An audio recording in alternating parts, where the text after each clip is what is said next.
Assalamualaikum warahmatullahi wabarakatuh. Selamat datang di channel Sakti Media. Kali ini saya akan membagikan panduan bagaimana cara mendaftar ISSN jurnal secara online. Jadi Bapak Ibu, biasanya jurnal-jurnal baru setelah menerbitkan satu volume melalui OJS, maka langkah selanjutnya harus mengurus ISSN, biasanya baik elektronik maupun cetak, supaya jurnal kita semakin memiliki legalitas yang salah satunya adalah dengan ISSN. Oke, langsung saja. Caranya kita pertama masuk ke browser atau website ISSN LIPI. Seperti ini. Kita klik ISSN LIPI. Maka akan muncul tampilan seperti ini. Inilah issn.lipi.go.id. Kita klik. Nah, akan muncul tampilan seperti ini, halaman website untuk pengajuan ISSN secara online untuk kebutuhan jurnal kita masing-masing. Nah, di sini ada beberapa, bisa dibaca sendiri. Nah, di bagian bawah sini ini ada daftar ISSN yang telah diterbitkan, kemudian informasi prosedur registrasi ISSN. Nah, di sini kita akan lihat syaratnya seperti apa. Silakan klik. Nah, yang paling penting adalah, yang lain mungkin bisa langsung dibaca ya bagaimana syaratnya. Yang paling penting ini contoh suratnya yang ditujukan kepada LIPI ya, atas nama lembaga yang mengusulkan ISSN atau yang mengajukan. Nah, ini ada syaratnya. Yang paling utama ya memiliki cover atau sampul jurnal untuk edisi pertama, kemudian susunan dewan redaksi atau tim editorial, kemudian daftar isi. Nah, inilah yang harus dipersiapkan terlebih dahulu. Jadi setidaknya sudah terbit satu nomor, baru kita mengajukan ISSN secara online.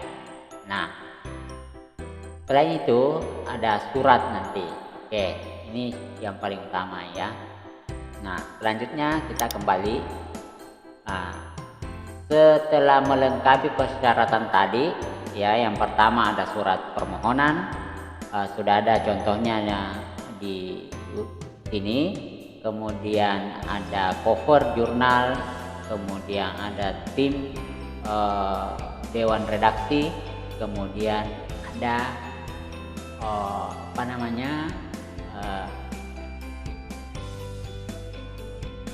daftar isi ya, daftar isi jurnal. Nah, sana sudah lengkap. Setelah memenuhi keempat itu ya, silakan mengajukan dengan mengisi formulir terlebih dahulu dengan mengklik formulir permohonan ISSN baru. Nah, sini. Nah, untuk mengisi ini memudahkan ya, tentu silakan buka OJS-nya terlebih dahulu. Nah, misalnya contoh saya demokan. Nah, di sini saya punya kebetulan jurnal ini juga baru. Nah, disiapkan dulu ya seperti ini supaya sama persis, karena jangan sampai nanti pengisian data-data di sini ya tidak sesuai dengan yang ada juga di sini. Nah, kalaupun nanti tidak sesuai, maka yang menjadi rujukan adalah data yang di ISSN. Nah, itu yang perlu diingat. Nah, di sini ada nama terbitan ya, silakan copy paste nama terbitannya apa ya, nama jurnalnya. Seperti ini. Nah, kemudian paste di sini, kemudian sinopsisnya atau deskripsi ya, tinggal ambil dari OJS kita. Dan seperti ini, copy paste, tinggal dipindah ke sini, paste. Nah, selanjutnya institusi pengelola. Nah, institusi pengelola ya biasanya nama lembaga seperti ini. Ya, kita ambil untuk kampusnya seperti ini. Kemudian situs terbitan ya, alamat web OJS ya dimasukkan ke sini seperti ini. Lalu nama kontak ya, siapa yang penanggung jawab, berarti ambil editor in chief-nya ya, dan seperti ini. Nah, inilah penanggung jawab terbitan. Kemudian alamat institusi ya tentu disesuaikan dengan yang ada juga di OJS seperti ini ya. Lalu masukkan ke alamat, kemudian email. Nah, email yang digunakan ya biasanya email institusi juga atau email jurnal boleh. Nah, ini masukkan, kemudian telepon, fax jika ada ya silahkan. Nah, kemudian nomor telepon bisa diisi dengan nomor telepon kantor atau telepon HP juga bisa. Nah, ini hanya seperti ini. Nah, terus penerbit. Nah, ini jelas ini ya, isi bila berbeda dengan pengelola. Jika penerbitnya sama dengan pengelola sini ya ini pilihan bisa tidak diisi. Nah, kecuali berbeda ya sebaiknya diisi di sini. Nah, selanjutnya di frekuensi terbitan ya kita sesuaikan dengan jurnal kita. Kalau misalnya kita ada frekuensinya di sini 2 kali dalam setahun, maka kita akan memilih frekuensinya di sini 2 ya.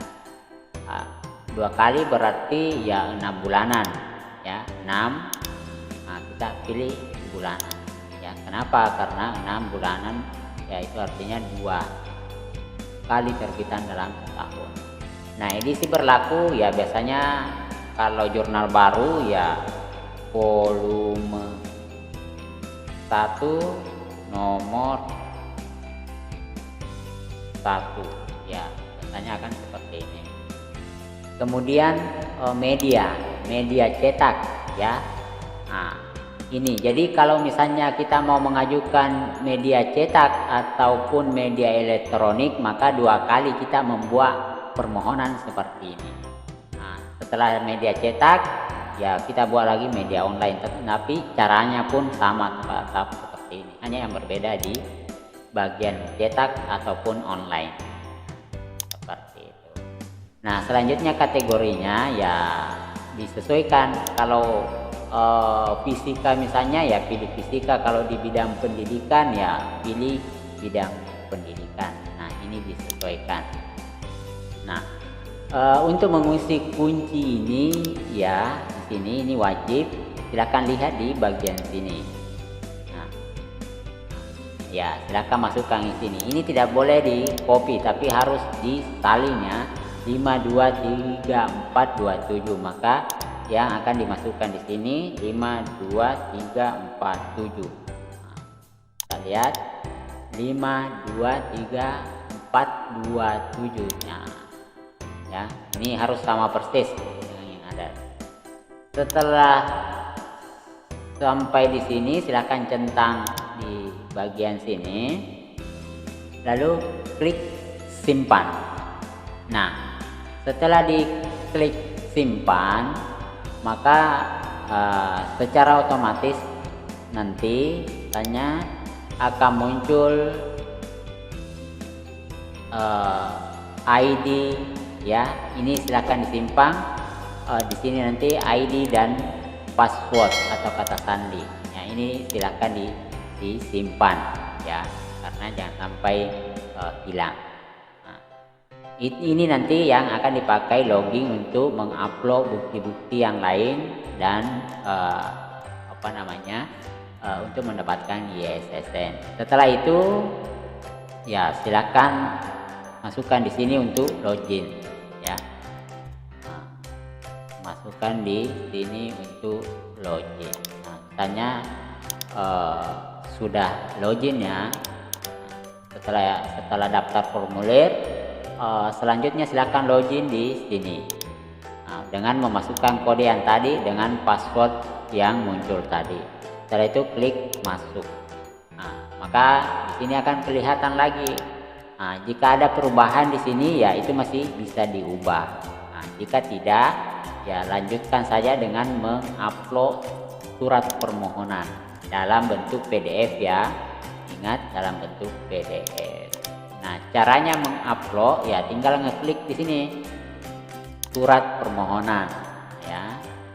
Lalu akan muncul jendela baru, silakan menunggu seperti ini, lalu klik browser menuju ke suratnya. Misalkan seperti ini, saya pilih suratnya.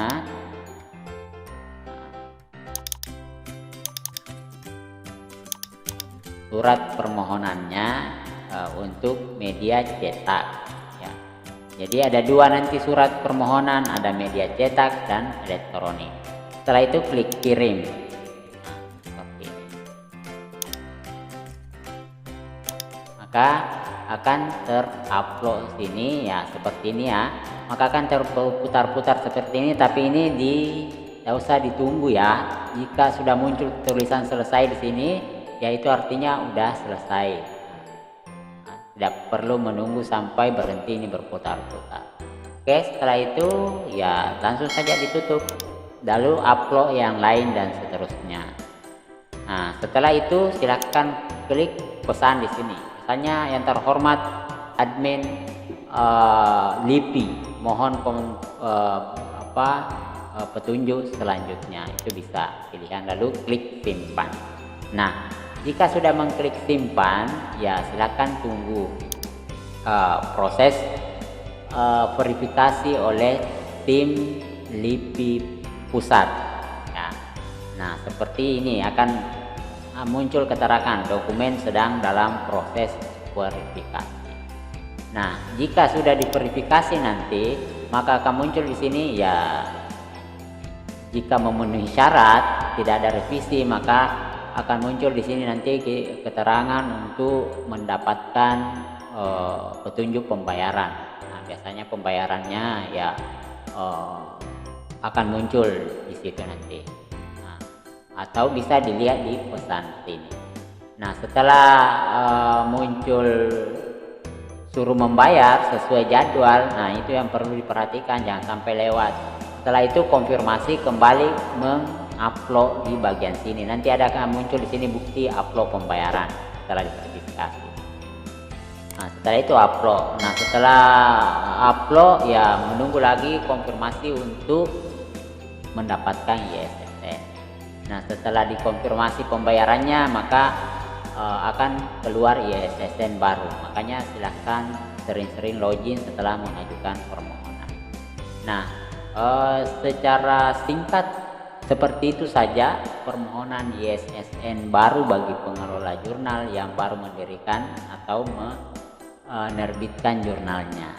Jadi mudah kan caranya, yang penting memenuhi syarat sesuai ketentuan-ketentuan yang berlaku. Saya kira tidak ada masalah.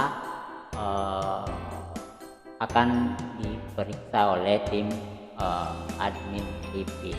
Sekian, semoga bermanfaat. Jika ada hal-hal yang perlu ditanyakan silahkan komen di video ini. Sekian, wassalamualaikum warahmatullahi wabarakatuh.